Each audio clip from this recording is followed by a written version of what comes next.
Hello everybody, my name is Maher Muhammad, and no time for introductions, so let's get right into...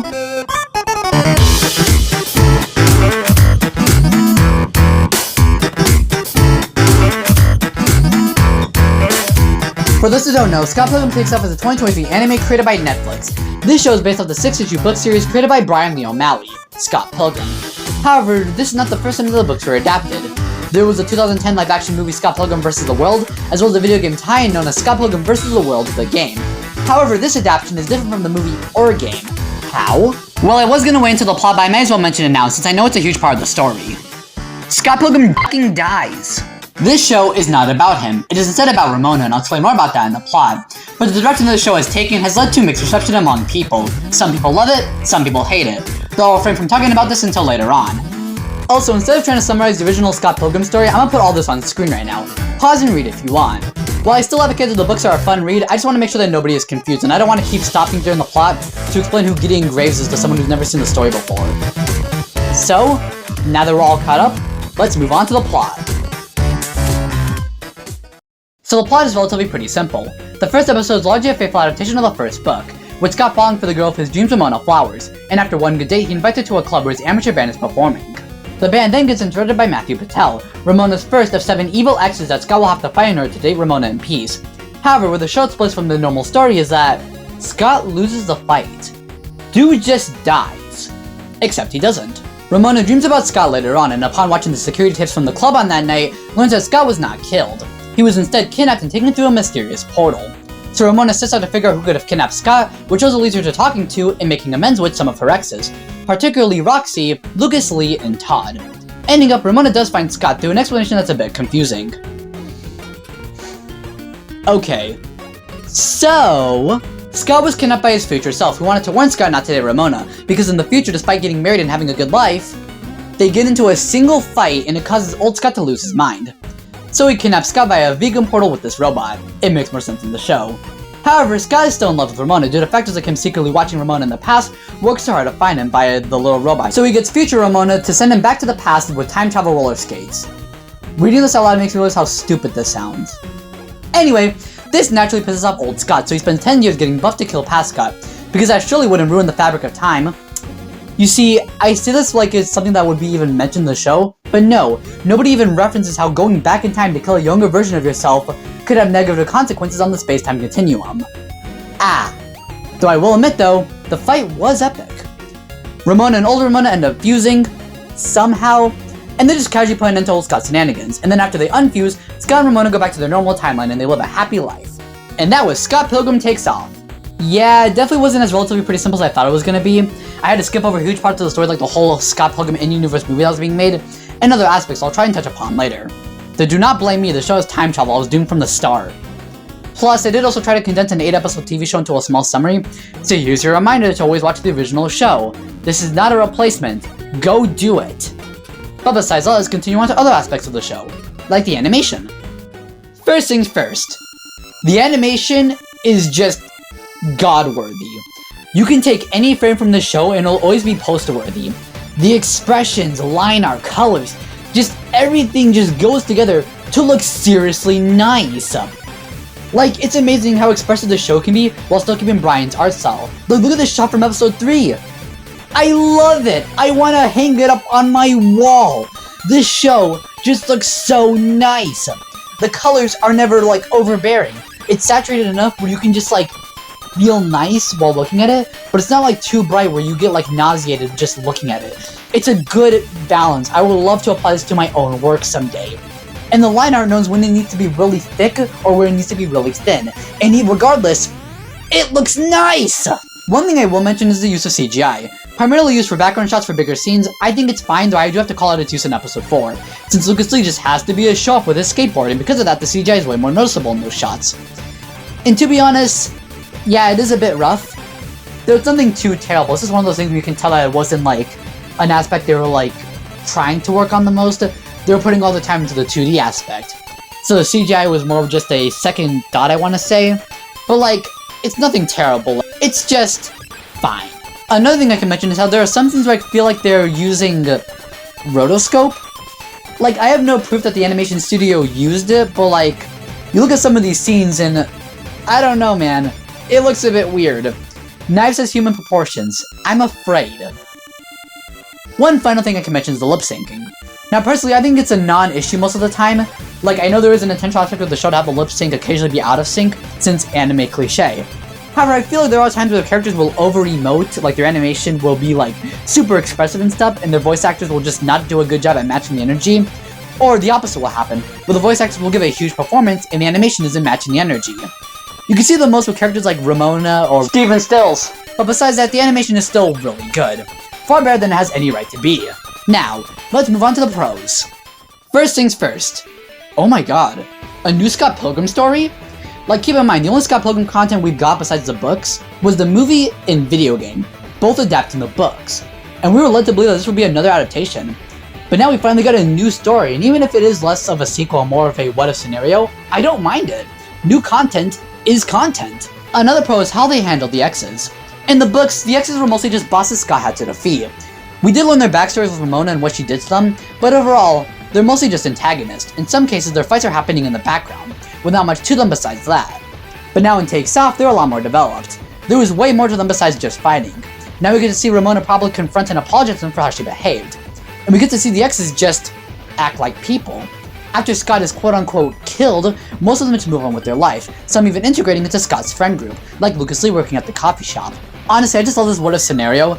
I love how ultra-specific Gideon's plan was, how we expected that Scott was going to be able to take down the 6 exes before him, and how if he was killed in any other fight up to that point, the plan wouldn't work, and we literally see his plan fall apart after Matthew kills Scott. I generally think this idea had a lot of potential, and I can safely say that they delivered upon it. Another pro is Ramona. Even in the book, she doesn't really do much in terms of, like, being a character. Well, I mean, it does get better later on, but, like, the first few books, yikes. And this is made worse in the movie where she's nothing more than a glorified plot device that Scott needs to fight for. But here she has a more active role in the story, and we do get to see her be way more vulnerable than normal. I also just like how it truly seems like she actually loves Scott. To be honest, this entire show feels like a huge apology for how she was characterized in the movie. Like, she's actually properly interacting with Scott, and that date that they go on was changed to be slightly cuter and a bit more stretched out than normal, if that makes any sense. Like, you can properly see why they would fall in love, and I think it also helps to explain why Ramona is so invested in trying to prove that Scott isn't dead, despite going on a single date with him. It's nice. Another pro is the voice acting. Everyone give it up to Michael Cera for doing a good job for once. I am not a Michael Cera enjoyer. I just don't think he really has the ability to act more than a specific way. Almost like his anxious, awkward roles he plays isn't acting, but just how he responds to being on camera, and people mistake it for acting. However, I actually think that Michael excels in voice acting. I was only joking about the anxiety acting thing, but I might be convinced that he does gain more confidence when he has to voice act rather than being in front of a camera. His vocal range is expanded upon, he could be more expressive somehow, and I generally feel like he took what I previously thought was a role that was miscast back in the movie and turned it into the definitive Scott Pilgrim voice for me. I do not like his performance as Scott in the movie. Not his fault, but his awkward shtick at the time did not fit a character like Scott, who has little self-awareness and can be overconfident to his own detriment. But in the show, his voice is so much better. It's less whiny, a tad bit deeper, which I think fits him more, and he's a lot more expressive. It's good. Good job, Michael Cera. I enjoyed all the characters here, to be honest. It's definitely a bit morbid how little Scott's friends cared about his death, which some might take an issue towards. Though to be honest, I think it makes sense in the books and movie, with how Scott's friends are kind of sick of him. He has the charisma to stay in their friend group, but they're definitely getting sick of his act. So it kind of makes sense how easy it is for some of them to move on. Plus, not all of them have fully moved on. We do have characters like Steven Stills does still mourn him, and I particularly like how Knives is seen with Scott's jacket and even takes on learning an instrument in his memory. Speaking of Knives and Steven, God do I love their friendship. This is something I wish we could have seen more of. Whenever we cut back to them, it always feels like something is missing or how we're just cutting back to some random out of context scene, and we're just never going to get like a full glimpse of it. And it sucks because I generally think that Steven and Knives worked really together, with them continuing the band along with pitching and later directing a Scott Pilgrim musical, which was really fun overall. I just like their interactions. Wallace was a standout. Dude turned a man gay that had guts to break up with him when that guy had just broken up with his girlfriend so he can get with him. This man is based. I also just found the humor to be pretty funny. One joke that got me was the working at Nintendo gag. I don't know, I just like that. I already mentioned the animation, but I can't do a section called The Pros and not mention it a second time. I just love the posing on these characters. It just looks really nice. And oh my god, the fight scenes. My god, the fight scenes. They are so good and very dynamic. I particularly like the part where Matthew Patel just dunks on Gideon. It's a masterpiece! And yeah, it's all the pros I can really think of. Now onto the cons. First things first. The story does get a bit convoluted at the end. It makes sense, time travel and all, but it does sour the story a bit for me, especially with how old Scott is portrayed. In the original story, it ended with Scott and Ramona trying again after both of them properly realized that they kinda sucked and vowed to work on it. So it seems like Scott just throwing away his marriage over what we're told was a single bump in the road is just a bit annoying and kind of out of character. Don't get me wrong, it was funny when I watched it, but in retrospect, it's a bit infuriating. That is just how a lot of the scenes in the show feel, to be honest. Funny at first, but can be annoying after, or just annoying to others. Like personally, I find Wallace stealing Todd from MB to be hilarious. I had an entire scene in the pros dedicated to that. Though I can understand how some people might find this Wallace to be way more of a jerk and thoughtless than how he was in the books, for example. I also just find the voice acting to be on and off, like I mentioned in the animation. Like I said, there are some scenes where they're really good, but either the animation isn't matching to their performance, or the animation is really expressive, but the voice actors are just kind of like doing it a lot more casually, which just seems really weird in comparison. It's like the one issue I really have with the animation and the voice acting, to be honest. Another con is how Scott's arc is treated. Due to Scott being pulled so early from the story, it really makes him doing things once he comes back, like confronting knives, seem really out of place, since he hasn't gone through his character arc yet. Of course, you could probably explain it away by having old Scott just show him the original story, which he does do, but I won't mind act like the explanation isn't a bit lazy, though I guess it does still work, so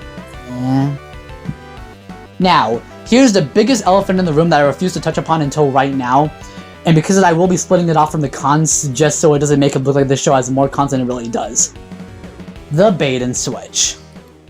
Like I mentioned at the start of this, Scott Pilgrim Takes Off is not an adaptation of the books, which isn't an issue until you realize how it was marketed. It was marketed like it was an adaptation of the books, and they made sure to keep this up until its release. Trailers, promotional art, descriptions, the frickin' theme song for God's sake, were all made to make you think that it would be a straight adaptation of the books, like the movie and video game war, only for it to subvert everyone's expectations by killing Scott off at the end of the first episode and having it double down for 7 more episodes. This was shocking to everyone who has seen the show, and half the people who were shocked did not like it. They thought they got cheated out of the adaptation that they had been waiting for, and that this was false advertising and it ruined the show for them. Now, I can't say they're wrong for thinking this. I know I was surprised when episode 1 ended, however my point of view is different from others. I actually like the bait and switch. I think you just need to have an open mind in order to properly enjoy the show. The entire point of it was to shock you. It was supposed to hook you and keep you invested and on your feet, and in retrospect, I'm kinda glad the show went in this direction. Keep in mind, we've had 3 ways to experience the same story. Sure, some tell the story better than others, but we do have the same story told to us 3 times. 6 books, the movie, and video game. And while I won't mind saying that it does sting at first to learn that we won't be getting an animation adaptation of the books, when it could work really well, I also acknowledge that we've seen this story before, and in retrospect, I'm glad we got something new. If you're going to retell a story that's been told over and over again, you better make sure you have something to spice it up or change it. Don't be afraid to subvert audience expectations. In the age of Reboot to mean near shot-for-shot reenactments of the source material, this time I'll lose what made the source material good in the first place or special. It's honestly refreshing to see a show where they don't do that. They don't do a beat-for-beat adaptation and instead take the source material or the base of it and do something completely new. And I feel like this is how reboots should be done. Plus, I think people tend to forget that we're just fans at the end of the day. We're not owed anything. If Brian wants to take Scott Pilgrim into a new direction, let him. This wasn't a Netflix decision, this was all him, along with anyone else who he brought on to help him write the story. And you gotta respect him for deviating this far from the original story, while still keeping it mostly the same vibe and tone as the source material. Plus, he did try to settle people's expectations before the show came out, saying how this is not the same story as the books, and how the story has already been done. If you wanna read the story, read the books. However, there are still people who will refuse to give the show a chance just because it lied to them, and while it is valid to be upset over deceitful marketing, I think after a while you gotta stop complaining and just accept defeat and give it a chance. Go in with an open mind and you'll have so much better time with the show than if you write it off because it wasn't a one-on-one adaptation. And this isn't me shielding the show from criticism. There are definitely cons with the show. I gave you cons. This show is not perfect. But the bait and switch isn't one of them. If you're going to judge the show, judge it on its own merits, and not because you're mad that the story isn't the exact same as the books. For those of you who are still iffy, I have an idea. I saw this fan theory that proposes that the anime is set in the movie's timeline, not the books, and in my opinion this actually fixes a lot of issues that the show brought, like old Scott's pettiness. I'll definitely tackle the movie one day, but personally I don't really like it, for many reasons, one of them being the fact that Scott doesn't get much development. He doesn't learn that he's a bad person, he instead learns self-respect. Which, while it makes sense in the movie, it does not make sense for the books. Which, if you would know one thing, it's that this man does not need any more self-respect. So having the anime in which we follow a Scott post-movie and not book would explain how quickly he has to do something stupid like time travel. He hadn't had his character arc yet, and now we're finally getting it. And old Scott would be an anagram for Nega Scott, which in this case would also help explain why Take Off Scott is kind of able to recognize the harm that he would have done come episode 7. He's literally like watching the older version of him be kind of weird, and it kind of like is a wake-up moment for him. It can also explain other details, like him giving Scott's version of the high school story instead of the real one, or how future Ramona basically writes the movie screenplay.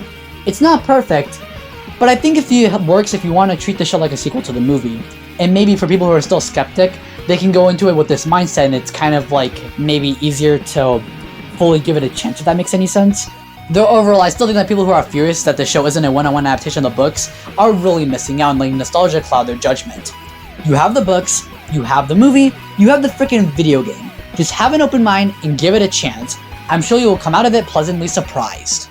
Overall, Scott Pilgrim Takes Off is a very good anime. It takes Scott Pilgrim into a new direction that may have been bumpy, but overall it's still a really fun time. I think the diehard Scott Pilgrim fans will get a kick out of it, and I'm hoping that this could bring in new fans as well. I know Brian wrote the mid-credit scene in the 8th episode to poke fun at mid-credit scenes, but I am secretly hoping that we could get a season 2 somehow. I want to see Gordon and Julie team up against Scott and the crew, dang it! Gonna be real with you all, I had a joke here to put, but it doesn't make sense anymore because I wrote it too early before I finished the script. Roll credits.